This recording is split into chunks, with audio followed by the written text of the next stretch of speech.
पृष्ठ क्रमांक 257 पे उत्थानिका पहले पढ़ते हैं। अब यद्यपि पहले ध्याता पुरुष के लक्षण और ध्यान की सामग्री का अनेक प्रकार से वर्णन किया है, तो भी चूलिका तथा उपसंहार रूप से फिर भी कथन करते हैं। यानी पहले ध्याता पुरुष, ध्यान की सामग्री, इन सभी चीज़ों का कथन पहले करके आ चुके हैं, लेकिन पुनः यहाँ पे उसका एक और बार, मानिए जो 57वें नंबर की गाथा है, अंतिम दूसरी गाथा है, उपांत गाथा भी इसे कहते हैं, तो उसमें ध्यान की सामग्री का ही और उसका वर्णन यहाँ पे किया जाने वाला है। मूल रूप से तप, श्रुत और व्रत, इन तीन चीज़ों की चर्चा इस गाथा में की जाने वाली है और इन्हें ध्यान का आधार कहा जा रहा है। गाथा में भी अपन पढ़ेंगे, उसे धुरी कहा कि ये ध्यान के धुरी हैं, माने इसके आधार से वो ध्यान किया जा सकता है, तप, व्रत और श्रुत। तो उसकी चर्चा आएगी, टीका में भी आएगी और गाथा में भी है। देखिए गाथा का पाठ करते हैं। तब सुध वधवम चेदा झाण रह धुरम धरो हवे जम्हा तम्हा तत्तीर्णदा तल्लधिये सदा हो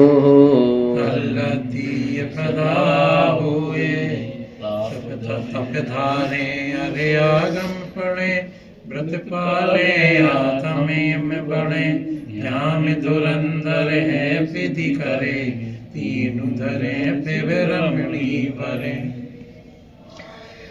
देखिए तब सुध वधवम माने तब अर्थात तप, सुत सुध अर्थात श्रुत और वधवम अर्थात व्रत।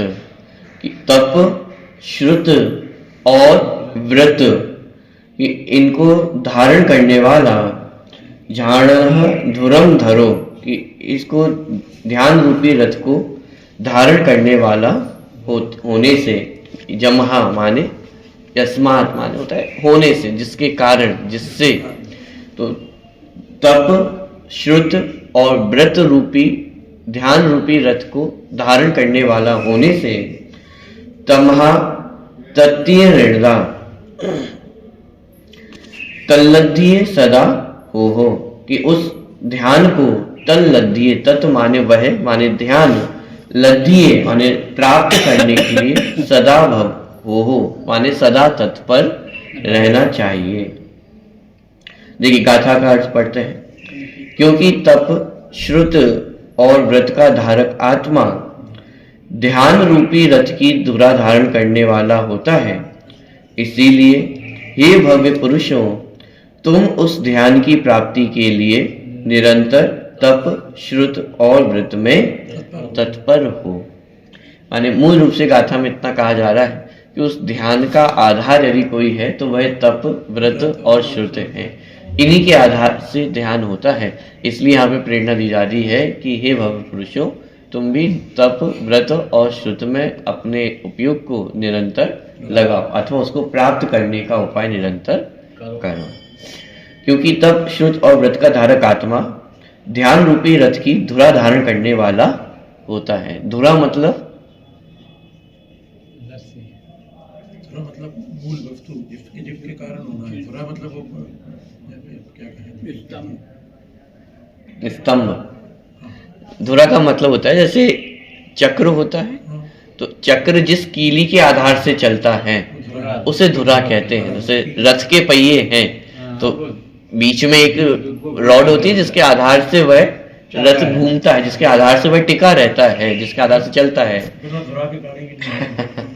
जैसे चक्र है, बात नहीं, धुरा बिना धुरा के, जब बिना धुरा की गाड़ी नहीं होगी, धुरा स्तंभ है। जैसे चक्र है तो चक्र उंगली के आधार से चलता है, तो उंगली उसके लिए क्या हो गई, धुरा हो गई है। हाँ, चक्र वो कीला होता है जैसे चक्र, उसको घूमने में उसे धुरा कहते, माने उसको हटा दिया जाए तो वो चक्र चलेगा ही नहीं।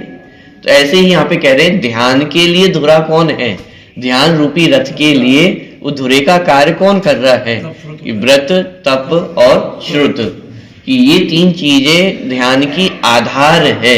यदि इन तीन चीजों को हटा दिया जाएगा तो ध्यान भी नहीं होगा, क्योंकि तप, श्रुत और व्रत का धारक आत्मा ध्यान रूपी रथ की धुरा धारण करने वाला होता है। इसलिए हे भव्य पुरुषों, तुम उस ध्यान की प्राप्ति के लिए निरंतर तप, श्रुत और व्रत में तत्पर हो। अब देखिए यहाँ पे तप, व्रत और श्रुत, ये तीन चीजें ऐसी हैं कि जब जब ध्यान होगा तो ये तीन चीजें ऑटोमेटिक अपने आप होती ही होती हैं। इसलिए आचार्य यहाँ से प्रेरणा दे रहे हैं कि यदि ध्यान को धारण करना चाहते हो तो तप, व्रत और श्रुत को अंगीकार करने में अपने उपयोग को लगाओ। क्यों? क्योंकि अभी सविकल्प दशा में है जीव, अभी ध्यान की अवस्था को प्राप्त नहीं हुआ है। तो उस ध्यान की अवस्था को प्राप्त किसके आधार से होगा? कि साथ में जो चीजें होती हैं उसमें अपने उपयोग को स्थित कर। व्रत है, अब जब तक उपयोग अव्रत में रहेगा तब तक ध्यान की प्राप्ति होना तो संभव है ही। तप माने इच्छाओं का निरोध होना, तो जब तक इच्छाओं की पूर्ति करने में जीव लगा रहेगा तब तक ध्यान की प्राप्ति करना संभव नहीं है। और श्रुत का अभ्यास होना, बिना श्रुत के अभ्यास के सच्चा ध्यान किसे कहते हैं उसकी जानकारी ही नहीं होगी। हालांकि ये सारी चीजें जिस समय जीव ध्यान को प्राप्त होता है, ये तीनों चीजें ऑटोमेटिक अपने आप होती ही होती हैं, भले ही इनका बाहर में क्रियान्वयन ना दिखे। बाहर में क्रियान्वयन ना दिखे मतलब क्या? जैसे भरत चक्रवर्ती थे, सीधे उन्होंने दीक्षा धारण की और अंतर मुहूर्त में ही उन्होंने केवल ज्ञान की प्राप्ति कर ली। तो बाहर में 28 मूल गुणों का कुछ क्रियान्वयन दिखा? नहीं दिखा। अरे तो इसका मतलब उन्हें व्रत थे या नहीं थे? लेकिन जरूरी नहीं है कि उसका क्रियान्वयन बाहर में दिखे। दूसरी बात, ऐसा भी नहीं कि भरत चक्रवर्ती डायरेक्ट माने 7वें गुण स्थान में आए और 8वें 9वें 10वें में चले जाए। छठे गुण स्थान में नियम से आते ही आते हैं। तो छठे गुण स्थान की योग की जो कषाय, संजुलन कषाय विद्यमान रहती है और उसमें होने वाले जो व्रत होते हैं वो भी विद्यमान थे, लेकिन जरूरी नहीं उनका क्रियान्वयन बाहर क्रिया में दिखे ही दिखे। लेकिन जिस समय जीव ने तप को धारण किया है तो उतनी विशुद्धि आत्मा में उत्पन्न होती ही होती है। तप, व्रत, संयम, श्रुत, इन सब की योगी जो विशुद्धि है वो उस जीव के अंतर्गत होती ही होती है। अब है तो ऐसा कि जिस समय ध्यान होगा तो ये सारी चीजें होंगी। समझाया किस तरफ से जा रहा है कि व्रत, तप, श्रुत को करो तो ध्यान की प्राप्ति होगी। पॉइंट पकड़ में आ रहा है? क्योंकि यहाँ मजबूरी ये है कि जीव डायरेक्ट ध्यान को प्राप्त नहीं हो सकता है, उससे पहले सविकल्प दशा में रहेगा ही रहेगा। तो सविकल्प दशा में व्रत, तप और श्रुति ही उसके आधार है और इनके बिना वह ध्यान तक नहीं पहुंच सकता है। इसलिए आचार्य यहाँ पे प्रेरणा दे रहे हैं कि हे भव्य पुरुषों, तुम उस ध्यान की प्राप्ति के लिए निरंतर तप, श्रुत और व्रत में तत्पर हो। ठीक है, चलिए टीका प्रारंभ करते हैं। ये टीका भी बड़ी है, शायद 6 पेज में है। 2 3 4 5 6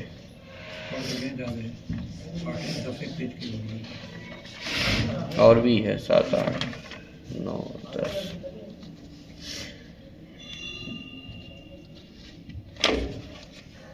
11 पेज में पूरी टीका है। बहुत से प्रश्नोत्तरों के माध्यम से भी इसमें विस्तार किया गया है, उसको अपन देखेंगे। देखिए टीका, क्योंकि तप, श्रुत और व्रतधारी आत्मा ध्यान रूपी रथ की धुरा धारण करने में समर्थ होता है, इसीलिए हे भव्यों, तप, श्रुत और व्रत इन तीनों में सदा लीन हो। ये गाथा का जो सामान्य अर्थ था वो यहाँ पे लिया, क्योंकि तप, श्रुत और व्रत को ही धारण करने वाला ध्यान रूपी रथ को धारण कर पाता है। इसलिए तुम भी माने हे भव्य पुरुषों, आप भी इन तीनों चीजों को धारण करो। क्योंकि तप, श्रुत और व्रतधारी आत्मा ध्यान रूपी रथ की धुरा धारण करने में समर्थ होता है। तो आत्मा मतलब ज्ञान, आत्मा मतलब ये जो तप, व्रत और श्रुत से युक्त आत्मा है, माने जो जीव है, माने जिस जीव ने अपने जीवन में व्रत तप और श्रुत को अंगीकार किया है कि वैसा जीव वैसा आत्मा ही ध्यान रूपी रथ को धारण कर पाता है। सीधी से सरल भाषा इतनी है कि जिसके जीवन में व्रत तप और श्रुत होते हैं वे ही ध्यान को प्राप्त होते हैं। बिना इनके आधार से ध्यान को प्राप्त होना संभव नहीं। किसी लिए उस ध्यान की प्राप्ति के लिए विशेष वर्णन, देखिए व्रत तप आदि का वर्णन यहाँ से प्रारंभ किया जाएगा।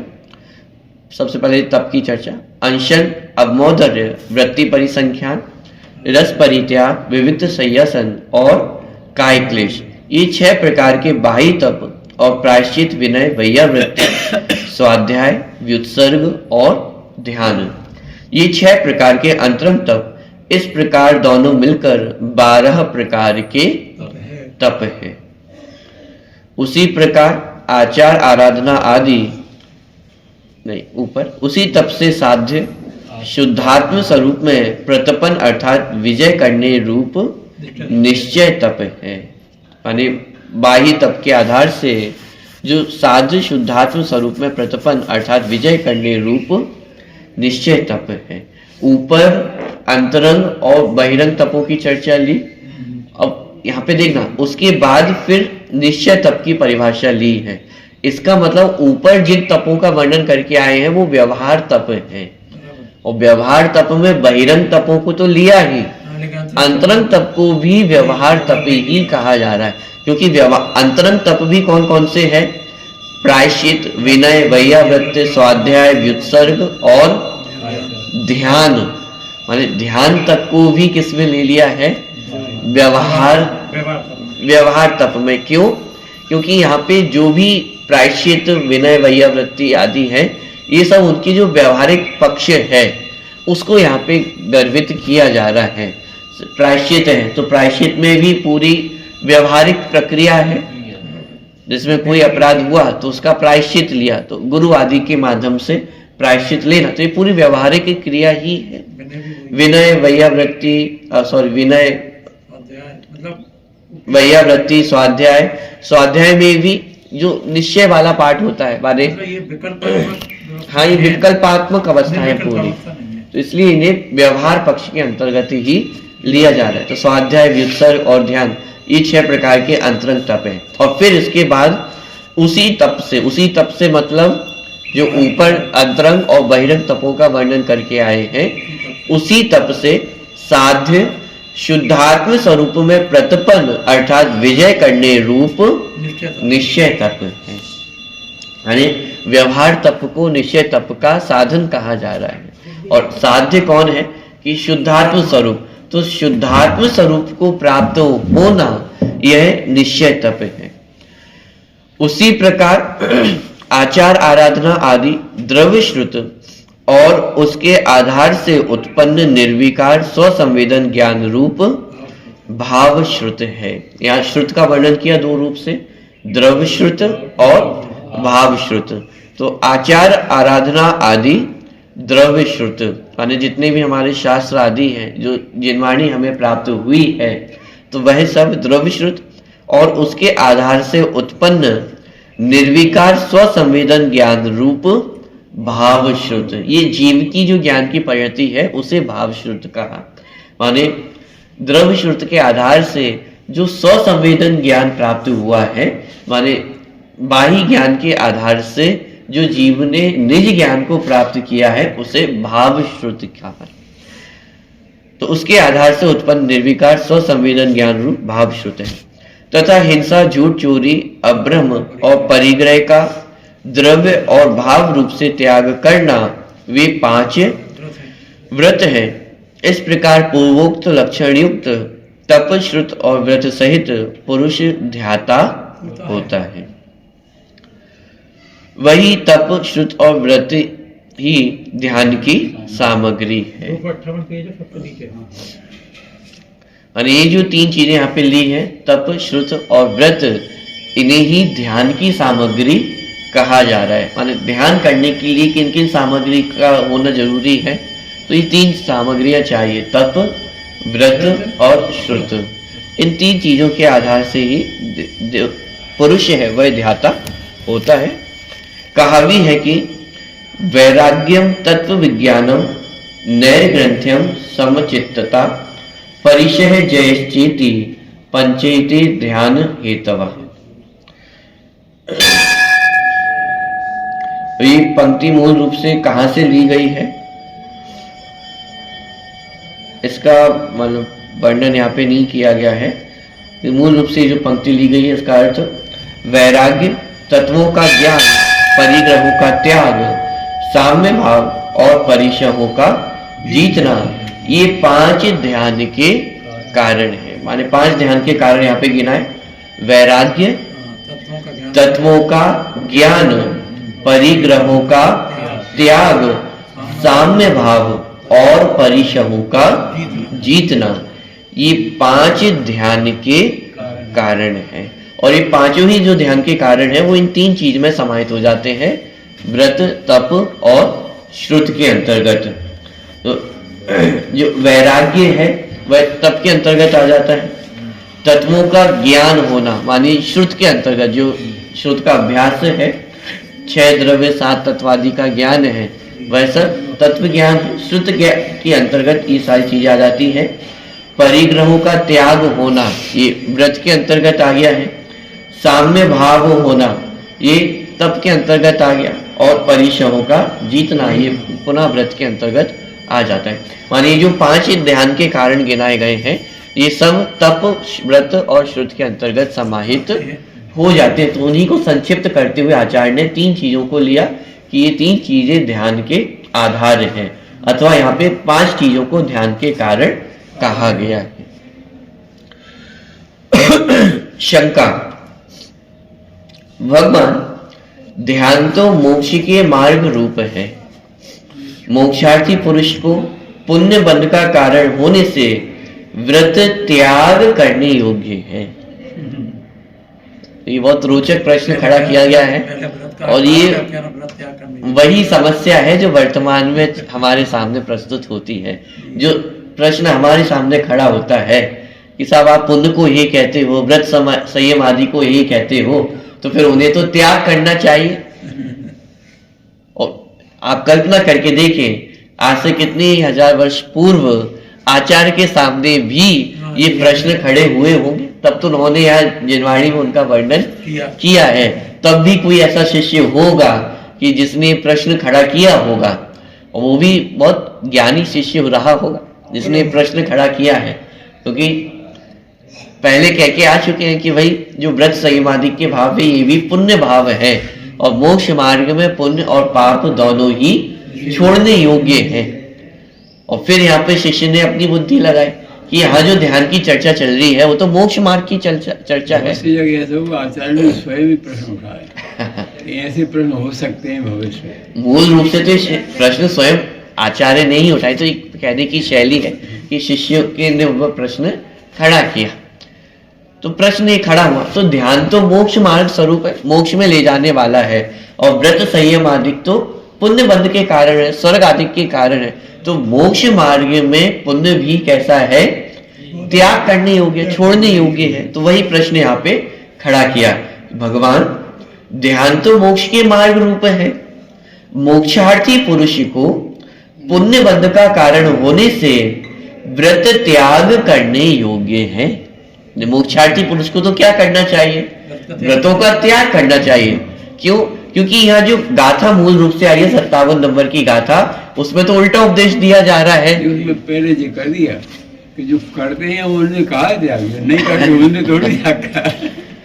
जो कर रहे हैं उसमें ही फंस गए, बिल्कुल उसी को धर्म मान के बैठ गए, उनसे कह। तो 57वीं गाथा में तो उल्टी चर्चा ली जा रही है कि भाई ध्यान को यदि प्राप्त करना चाहते हो, ध्यान माने मोक्ष मार्ग, मोक्ष, कि मोक्ष को प्राप्त करना चाहते हो तो व्रत तप श्रुत को अंगीकार करो। तो तुरंत शिष्य ने प्रश्न खड़ा किया कि साहब मोक्ष के लिए व्रत को अंगीकार करना ये कहां तक उचित है, क्योंकि व्रत से तो पुण्य का बंध होता है, और पुण्य मोक्ष मार्ग में विपरीत परिणाम है, छोड़ने योग्य है, त्याग करने योग्य है। तो मोक्षार्थी पुरुष को पुण्य बंध का कारण होने से व्रत त्याग करने योग्य है, परंतु आपने तो तप श्रुत और व्रतों को ध्यान की सामग्री कहाँ है, वह कथन किस प्रकार घटित होता है। और दोनों चीजें आपस में टकराती हुई दिख रही है। एक तरफ मोक्ष है और एक तरफ पुण्य है। पुण्य संसार मार्ग है और ध्यान मोक्ष मार्ग है। और संसार मार्ग का जो कारण है ऐसा व्रत, उसे आप मोक्ष मार्ग का जो कारण ध्यान है उसका कारण कह रहे हैं, उसकी सामग्री कह रहे हैं। क्या कहोगे? देखिए उसका उत्तर, केवल व्रत ही त्याग करने योग्य नहीं है। देखिए कैसी भाषा है जो वर्तमान में हम प्रचलित भाषा का प्रयोग करते हैं, वो तो ऐसी है कि केवल पाप ही त्याग करने योग्य नहीं है, पुण्य भी त्याग करने योग्य है। इस रूपघात भाषा का प्रयोग किया जाता है, माना अकेले पाप को ही नहीं छोड़ना है, पुण्य को भी छोड़ना है। अब लेकिन यहाँ पे भाषा उल्टी है, अकेले पुण्य ही छोड़ने योग्य नहीं है, पाप भी छोड़ने योग्य है। क्योंकि शिष्य का प्रश्न इस रूप है ना, पुण्य छोड़ दो तो पाप में लग जाओ। क्योंकि शिष्य का प्रश्न पुण्य की तरफ से आया है कि पुण्य छोड़ने योग्य है, तो पुण्य का त्याग कर दे। तो आचार्य ने कहा ये तो सही बात है, पुण्य का तो त्याग करना ही है, लेकिन पुण्य ही अकेला त्याग करने योग्य नहीं है, पाप भी त्याग करने योग्य है। जैसा प्रश्न आया उसका उत्तर भी वैसा ही दिया जाएगा। देखिए, केवल व्रत ही त्याग करने योग्य नहीं है, परंतु पाप बंध के कारण हिंसा आदि अव्रत भी त्याग करने योग्य है।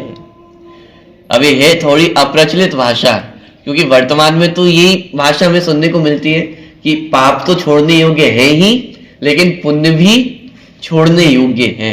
लेकिन यहाँ उल्टा लिखा कि पुण्य तो छोड़ना ही है, लेकिन पाप को भी छोड़ना है। क्योंकि शिष्य का प्रश्न पुण्य की तरफ से आया ना कि मोक्ष मार्ग में पुण्य का कोई स्थान नहीं है, पुण्य भी त्याज्य है, त्याजने योग्य है।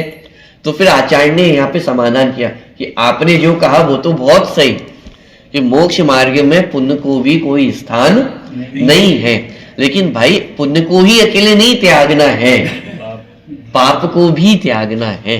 ये पुण्य को तो छोड़ दिया और अब किस में चले गए कि पाप कर रहे हैं। व्रतों को तो त्याग कर दिया और अब व्रतों का अंगीकार कर लिया। ऐसा हो सकता है कि ये तो उल्टी नीति हो गई है। दोनों में सावधानी बढ़ती है आचार्य। तो आचार्य ने उसका समाधान दिया, व्रतों को जो छोड़ने की बात की वो तो बहुत अच्छी बातें हैं, लेकिन पाप भी छोड़ने योग्य हैं, अव्रत भी त्याग करने योग्य हैं। व्रतों को छोड़ के अव्रत अंगीकार करना ये कोई रीति नहीं है। देखिए, तो केवल व्रत ही त्याग करने योग्य नहीं है, परंतु पाप बंध के कारण हिंसा आदि अव्रत भी त्याग करने योग्य हैं। इसी प्रकार पूज्यपाद स्वामी ने कहा है, परमार्थ प्रकाश ग्रंथ की ये श्लोक है, अपुण्यम व्रत ही पुण्यम व्रत ही मोक्षस्तयोर्व्यः अव्रतानीव मोक्षार्थी व्रतान्यपि ततस्त्यजेत। अर्थात अव्रतों से पाप का बंध और व्रतों से पुण्य का बंध होता है, उन दोनों का नाश वह मोक्ष है। अतः मोक्षार्थी पुरुष के अव्रतों की भांति व्रतों का भी त्याग करो। अब यहाँ तो सीधी सीधी भाषा है, पूज्यपाद स्वामी ने जो परमार्थ प्रकाश ग्रंथ में लिखा, यहाँ सीधी सीधी भाषा में लिखा कि मोक्ष मार्ग में पाप और पुण्य दोनों ही संसार मार्ग हैं। पाप बंध का कारण है, पाप परिणाम, और पुण्य बंध का कारण है। और मोक्षार्थी पुरुष के अव्रतों की भांति व्रतों का भी त्याग करो। यहाँ सीधी भाषा लिखी कि अव्रत का भी त्याग करो और व्रतों का भी त्याग करो। यहाँ पे मूल में जो टीका लिखी वहां पे उल्टी भाषा का प्रयोग किया, व्रतों का भी त्याग करो और अव्रतों का भी त्याग करो। क्योंकि शिष्य का प्रश्न व्रत की तरफ से किया गया था। शिष्य का प्रश्न यहाँ से किया गया था कि भाई मोक्ष मार्ग में व्रतों का भी कोई स्थान नहीं है। तो शिष्य ने, तो आचार्य ने उत्तर यहाँ से दिया, व्रत का त्याग करना ही तो उचित है ही, लेकिन अकेले व्रतों का ही त्याग नहीं करना है, अव्रत का भी त्याग करना है। व्रतों का त्याग कर दिया और अव्रतों का त्याग नहीं किया तो ये तो उल्टी रीति हो जाएगी, तो और पाप बंध का ही कारण है, तो संसार का ही कारण है। तो जहां व्रतों की त्याग है वहां तो अव्रतों का त्याग तो ऑलरेडी है ही। ठीक है, आगे परंतु अव्रतों का भी पहले त्याग कर पश्चात व्रतों में स्थिर होकर निर्विकल्प समाधि रूप परमात्म पद को प्राप्त कर पश्चात एक देश व्रतों का भी त्याग करता है। अब देखिए, ये त्याग करने की रीति को स्पष्ट किया, प्रोसेस किस प्रकार से त्याग करना है। अव्रतों का भी त्याग करना है और व्रत का भी त्याग करना है, लेकिन जीव इससे छल ग्रहण ना कर ले, इसलिए उसको स्पष्ट किया कि अव्रतों का त्याग करना मतलब क्या और व्रतों का त्याग करना मतलब क्या। बहुत इंपॉर्टेंट पैराग्राफ है। परंतु अव्रतों का भी पहले त्याग कर पश्चात व्रतों में स्थिर होकर, देखो क्या कह रहे हैं, प्रक्रिया बताई जा रही है व्रतों को भी त्याग करने की, और पहले क्या कहा जा रहा है, पहले व्रतों में स्थिर हो। और व्रतों में स्थिर कैसे होंगे, अव्रत का त्याग कर, माने प्रोसेस बताई जा रही है। अव्रत का भी त्याग करना है, व्रतों का भी त्याग करना है, लेकिन जैसे अव्रतों का त्याग किया जाता है वैसे त्याग व्रतों का नहीं होगा। अव्रत का त्याग तो बुद्धि पूर्वक नियम पूर्वक किया जाएगा। जैसे यहां शिक्षा दी गई कि साहब हिंसा, झूठ, चोरी, कुशील, परिग्रह नहीं करना है, तो ये तो बुद्धि पूर्वक नियम पूर्वक ये त्याग किया जाएगा अव्रत का, कि हिंसा नहीं करूंगा, झूठ नहीं बोलूंगा, चोरी नहीं करूंगा, कुशील नहीं करूंगा, परिग्रह नहीं करूंगा। तो श्रावक दशा में एक देश त्याग होता है और मुनि अवस्था में संपूर्ण रूप से त्याग होता है। तो ये तो बुद्धि पूर्वक नियम पूर्वक इनका त्याग किया। किसका? अव्रतों का, कि पहले अव्रतों को छोड़ना। इसका मतलब पहले व्रतों को नहीं छोड़ देना कि साहब पहले हमने व्रतों को छोड़ दिया है और अब धीरे धीरे अव्रतों को छोड़ देंगे। ये तो उल्टा मार्ग है कि पहले व्रतों को नहीं छोड़ा जाता है, पहले अव्रतों को छोड़ा जाता है। अव्रत को छोड़ करके व्रतों को धारण करना। पहले अव्रत छोड़ के व्रत धारण करेंगे, फिर अव्रतों को भी छोड़ेंगे। हाँ, देखिए, परंतु अव्रतों का भी पहले त्याग कर, माने सबसे पहले तो अव्रत का त्याग कराया और पश्चात व्रतों में स्थिर होकर, और ये सब बुद्धि पूर्वक अवस्था है, माने बुद्धि पूर्वक अपने परिणामों को व्रत के पालन में स्थिर करना, माने अहिंसा का पालन, सत्य का पालन, अचौर्य, ब्रह्मचर्य, अपरिग्रह, कि इनके पालन में बुद्धि पूर्वक अपने उपयोग को स्थिर करना। तत्पश्चात निर्विकल्प समाधि रूप परमात्म पद को प्राप्त कर पश्चात एक देश व्रतों का भी त्याग करता है। क्या लिखा? कैसे त्याग करता है? अव्रतों के त्याग में तो सीधे लिख दिया कि अव्रतों का त्याग करना, सबसे पहले अव्रतों का त्याग करना और व्रतों में स्थिर होना। अब व्रत के त्याग की बात आई तो व्रत के त्याग को किस भाषा में लिखा? निर्विकल्प समाधि रूप परमात्म पद को प्राप्त कर। ये व्रतों को त्याग करने की प्रक्रिया। व्रतों का त्याग ऐसे नहीं होगा कि आज से मैं अहिंसा व्रत को छोड़ता हूं, सत्य व्रत को छोड़ता हूं। अहिंसा व्रत को छोड़ने का उपाय क्या है? कि निर्विकल्प समाधि में स्थित होना, स्व में स्थित होना। तो जिस समय जीव स्व में स्थित हुआ उस समय अपने आप बाहर के जितने व्रत के विकल्प थे उनका भी त्याग हो गया। पॉइंट पकड़ में आ रहा है?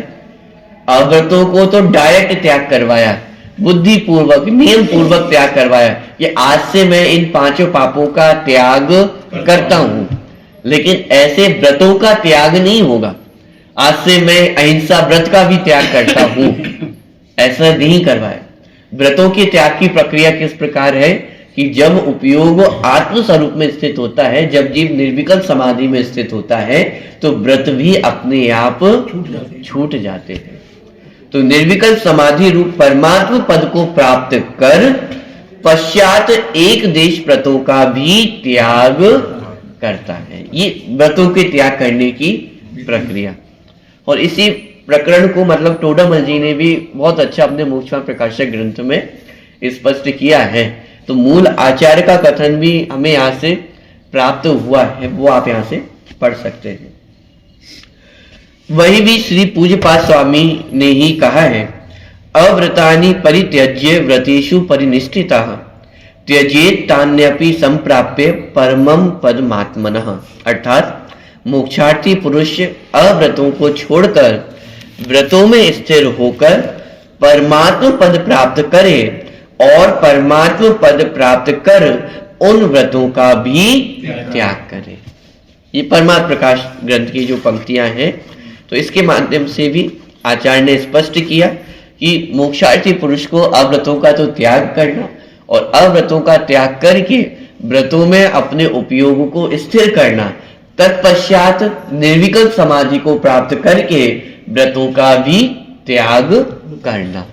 तो मुनिराज भी माने जिस समय निर्विकल्प समाधि में स्थित होते हैं तो अपने आप उनके व्रतादि का त्याग हो जाता है। वहां बुद्धि पूर्वक नियम पूर्वक उनके त्याग करने की आवश्यकता नहीं है। जहां निर्विकल्प समाधि में स्थित हुए तो वहां अपने आप व्रत छूट जाते हैं, व्रतों का विकल्प छूट जाता है। तो जहां व्रतों का विकल्प छूटा, इसका मतलब व्रतों का त्याग ऑटोमेटिक हो गया। ठीक है, तो पाप को तो बुद्धि पूर्वक छुड़ाया है और बुद्धि पूर्वक पुण्य परिणाम में स्थिर भी कराया है। दो चीजें, पाप का बुद्धि पूर्वक त्याग करना और पुण्य परिणामों में बुद्धि पूर्वक उपयोग को स्थिर करना। जैसे यदि गाथा की भाषा में कहें तो व्रत तप और श्रुत में निरंतर अपने उपयोग को स्थिर करना, उसमें तत्पर होने की बात की थी मूल गाथा में कि व्रत तप और श्रुत में तत्पर हो। क्यों? ध्यान की प्राप्ति करने के लिए। तो ध्यान ये मोक्ष मार्ग हुआ और व्रत तप श्रुत ये पुण्य भाव हुए। और बुद्धि पूर्वक यहाँ पे क्या कहा जा रहा है कि अपने उपयोग को इस पुण्य भाव में स्थिर करो। पॉइंट पकड़ में आया? तो पाप का त्याग कराया और पुण्य परिणाम में उपयोग को स्थिर कराया। क्यों स्थिर कराया? ध्यान की प्राप्ति के लिए। लक्ष्य क्या है? निर्विकल्प समाधि में स्थित होने के लिए। तो जिस समय निर्विकल्प समाधि में स्थित होगा तो उस समय ये जो पुण्य विकल्प थे उनका भी त्याग हो जाता है। तो मोक्षार्थी पुरुष अव्रतों को छोड़कर व्रतों में स्थिर होकर परमात्म पद प्राप्त करे और परमात्म पद प्राप्त कर उन व्रतों का भी त्याग करे। आप फेटा के पुण्य में लगाया और पुण्य से कह रहे हैं आगे बढ़ो। पुण्य में अटकाया नहीं है, पुण्य भी मजबूरी का ही नाम है। क्योंकि डायरेक्ट आत्मा पाप को छोड़ करके डायरेक्ट शुद्ध अवस्था में नहीं पहुंच पाता है, शुद्धोपयोग की अवस्था को प्राप्त नहीं करता है। तो उस समय कहाँ रहे? स्तोपदेश ग्रंथ का आपको श्लोक याद आ रहा है? वरम व्रत ही पदम दैवम ना व्रतैर्वत नारकम छाया तपस्तयोर भेदम। अंतिम पंक्ति और थी, मानो उसका भाव ये था कि वरम व्रत ही पदम दैवम, कि व्रतों के माध्यम से स्वर्ग आदि को प्राप्त करना वरम अर्थात श्रेष्ठ है। किससे श्रेष्ठ है? अव्रत ही पद नारकम, माने अव्रतों के माध्यम से नरक को प्राप्त करने की अपेक्षा। माने अव्रत से तो नरक की प्राप्ति होगी और व्रतों से स्वर्ग आदि की प्राप्ति होगी। तो अव्रत की अपेक्षा व्रतों का पालन करना श्रेष्ठ है। उदाहरण दिया कि जैसे धूप में चलते हुआ पुरुष है तो पेड़ की छाया देख करके वह रुक जाए और फिर किसी अन्य पुरुष का इंतजार कर रहा हो, तो अन्य पुरुष का इंतजार करना धूप में खड़े होकर के इंतजार करना अच्छा है या छाया में खड़े होकर के इंतजार करना अच्छा है? धूप में अच्छा है कि छाया में? तो वहां उदाहरण दिया कि भाई धूप से तो अच्छा है पेड़ की छाया, वहां खड़े होकर के इंतजार कर लो। मूल रूप में तो इंतजार करना कष्टदायक ही है। भाई जितनी देर तक इंतजार करोगे तब तक आपका गंतव्य नहीं प्राप्त हुआ ना, तब तक वो आप अपने गंतव्य से दूर हैं, तब तक आपको सुख की प्राप्ति तो नहीं हो रही है। लेकिन फिर भी यदि इंतजार करना ही है तो दो ऑप्शन है, या तो धूप में खड़े होकर इंतजार करो या छाया में खड़े हो जाओ। तो क्या किया जाए कि भाई धूप से तो अच्छा है छाया में खड़े होकर इंतजार कर लो। बस ऐसे ही कहा कि गंतव्य तो हमारा वो शुद्ध उपयोग को प्राप्त करना है, लेकिन जब तक शुद्ध उपयोग प्राप्त नहीं हो रहा है तब तक क्या किया जाए? एक तो अव्रतों की अग्नि है, और दूसरी तरफ व्रत रूपी छाया है, तो क्या किया जाए गंतव्य निस्तार नहीं है। कि अव्रत रूपी अग्नि में जलने से तो अच्छा है कि व्रत रूपी छाया में खड़े हो जाओ। लेकिन खड़े होना, इंतजार करना तो कष्टदायक ही है, क्योंकि गंतव्य वहां पे भी प्राप्त नहीं हुआ है। इसलिए छाया में भी खड़े रहना ये सिर्फ मजबूरी में कहा है कि मित्र आएगा और फिर तुरंत यहां से चल देना, क्योंकि गंतव्य तक पहुंचना है।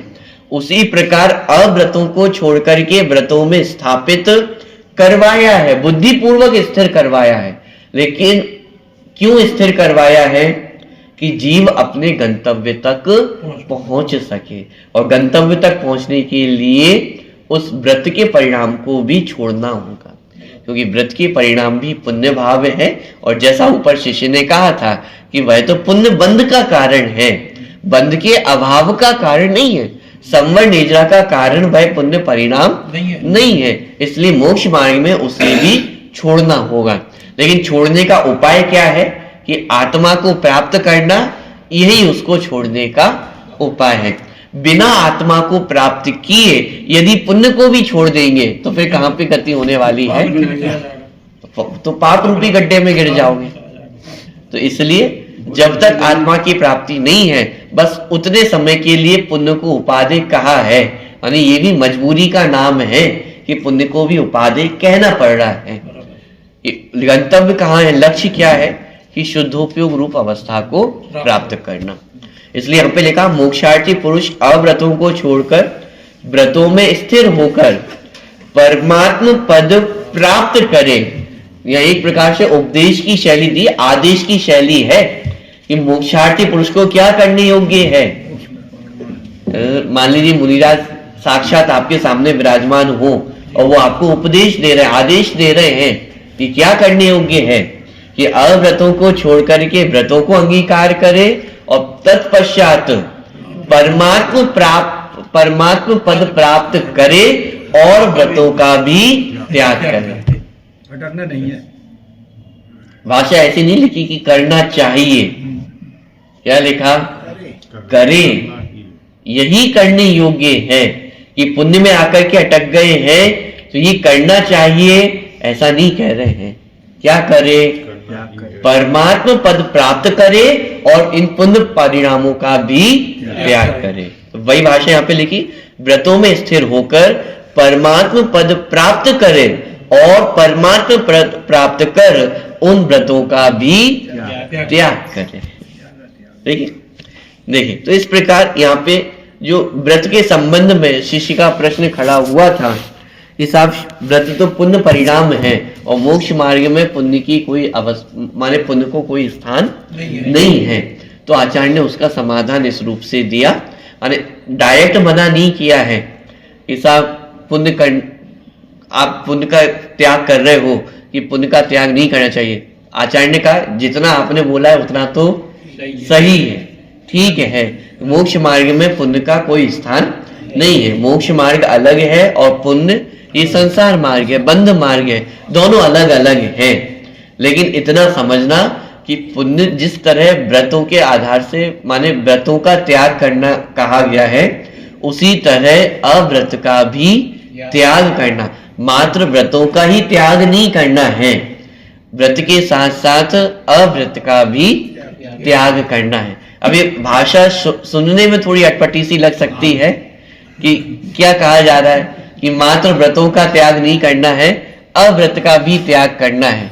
ये भाषा का प्रयोग इसलिए किया क्योंकि शिष्य ने प्रश्न व्रतों की तरफ से किया था। पद्मार्थ प्रकाश ग्रंथ में पूज्यपाद स्वामी ने उसको सीधी सीधी भाषा में लिखा कि अव्रतों का भी त्याग करना और व्रतों का भी त्याग करना। उसी को यहाँ पे आचार्य ने, क्योंकि शिष्य का प्रश्न वैसा था तो उल्टा प्रयोग करते हुए लिखा कि व्रतों का त्याग ही अकेले नहीं करना है, किसका त्याग करना है? अव्रतों का भी त्याग करना है। और चूंकि भाषा इस प्रकार की उल्टी लिखी हुई है, इसलिए आचार्य ने पुनः आगे चल करके उसको स्पष्ट किया कि भाई पहले तो अव्रतों का त्याग करना और व्रतों को अंगीकार करने में अपने उपयोग को स्थिर करना और तत्पश्चात परमात्म पद को प्राप्त करके निर्विकल्प समाधि में स्थित होकर के व्रतों का भी त्याग करना। ठीक है, व्रतों में भी अटकने की प्रेरणा नहीं दी है, आगे बढ़ने की प्रेरणा वहां पे दी गई है। क्योंकि अव्रत ये पाप परिणाम है, पाप परिणाम भी संसार मार्ग है, और व्रतों का अंगीकार करना ये भी पुण्य परिणाम है, और पुण्य भी पुण्य बंध का कारण होने से संसार मार्ग ही है, और मोक्ष मार्ग इन दोनों से विपरीत मार्ग है। इसलिए परमात्मा पद प्राप्त करके पुण्य परिणाम अर्थात व्रतों का भी त्याग करना। इस प्रकार यहाँ पे जो व्रत, तप और श्रुत, इन तीन चीजों को ध्यान की सामग्री कहा गया है, ध्यान का आधार कहा गया है। तो वो भी आपको समझ में आ रहा होगा कि वो भी इसी शैली में प्रयोग करना, कि जब तक जीव अध्यान की अवस्था में है तो दो चीजें हो सकती हैं, पाप परिणाम और पुण्य परिणाम। पाप परिणाम में रहेगा तो ध्यान से और दूर ही जाता रहेगा, जो आर्त और रौद्र ध्यान थे। तो जब तक आर्त रौद्र ध्यान रूप अवस्था रहेगी, तीव्र कषाय और मंद कषाय तो लेश्या के भेद हो गए हैं। यहाँ तो ये कहा जा रहा है चाहे तीव्र कषाय हो चाहे मंद कषाय हो, दोनों ही मोक्ष मार्ग में तो बाधक ही है। लेकिन तीव्र कषाय से अच्छा है कि मंद कषाय में रहे। ठीक, तो ध्यान, जब व्रत तप श्रुत की चर्चा ली तो ये इन्हें ध्यान की सामग्री कहा। तो ध्यान की सामग्री कहते हुए यहाँ पे जब ध्यान की अवस्था नहीं है तो दो चीजें होंगी, या तो पाप के परिणाम होंगे या पुण्य के परिणाम होंगे। पाप के परिणाम होंगे तो आर्त रौद्र ध्यान होंगे, तो वह तो और संसार बंध का ही कार्य। तो वहां बुद्धि पूर्वक उनका त्याग कराया, और व्रत, तप और श्रुत इनमें तत्पर होने की प्रेरणा मूल गाथा में दी गई है। क्योंकि सविकल्प अवस्था में अभी ध्यान को तो प्राप्त नहीं हुआ है, अब बचा कहाँ कि बीच की अवस्था है अभी। तो बीच की अवस्था में पुण्य परिणाम में स्थिर होना अच्छा है, क्योंकि यदि पुण्य परिणाम में भी स्थिर नहीं होगा तो पाप परिणाम में जाएगा, और पाप परिणाम करेगा तो सीधे अधोगति ही होने वाली है, ध्यान से और दूर ही होने वाला है। तो इस प्रकार की प्रेरणा यहाँ पे गाथा में और टीका में दी गई है। और भी बहुत सारी चर्चा यहाँ प्रश्नोत्तर के माध्यम से आने वाली है, उसकी चर्चा अपन करेंगे।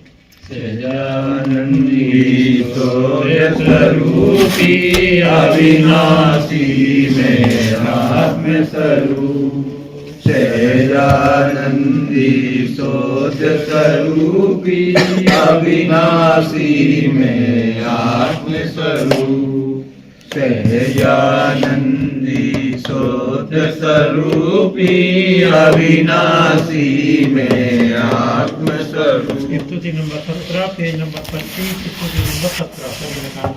स्तुति नंबर 17। निज धर्म पर चलना सिखाती रोज जिन वाणी, सदा सोवे आचरण करना सिखाती रोज जिन वाणी।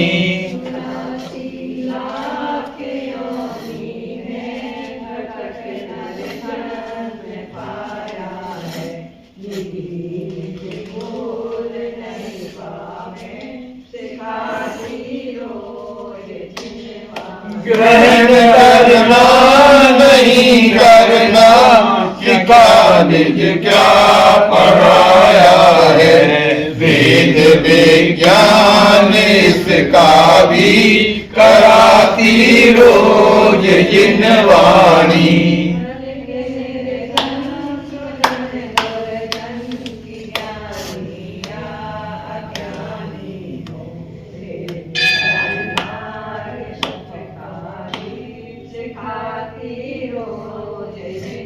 जिन्हें संसार सागर से उतर भव पार जाना है, उन्हें स्वर्ग के किनारे पर लगाती रोज जिन वाणी।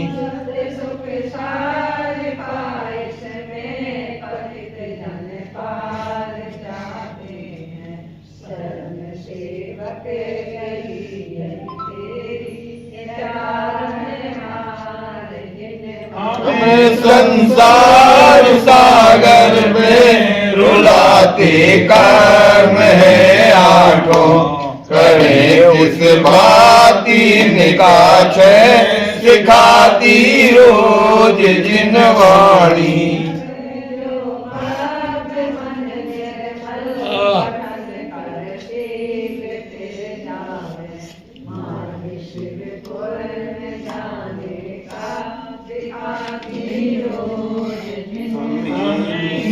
धर्म पर चलना सिखाती रोज जिन वाणी, सदा शुभ आचरण करना सिखाती रोज जिन वाणी। वाणी के ज्ञान से सूझे लोकालो, सो वाणी मर्तम सदा दे तू।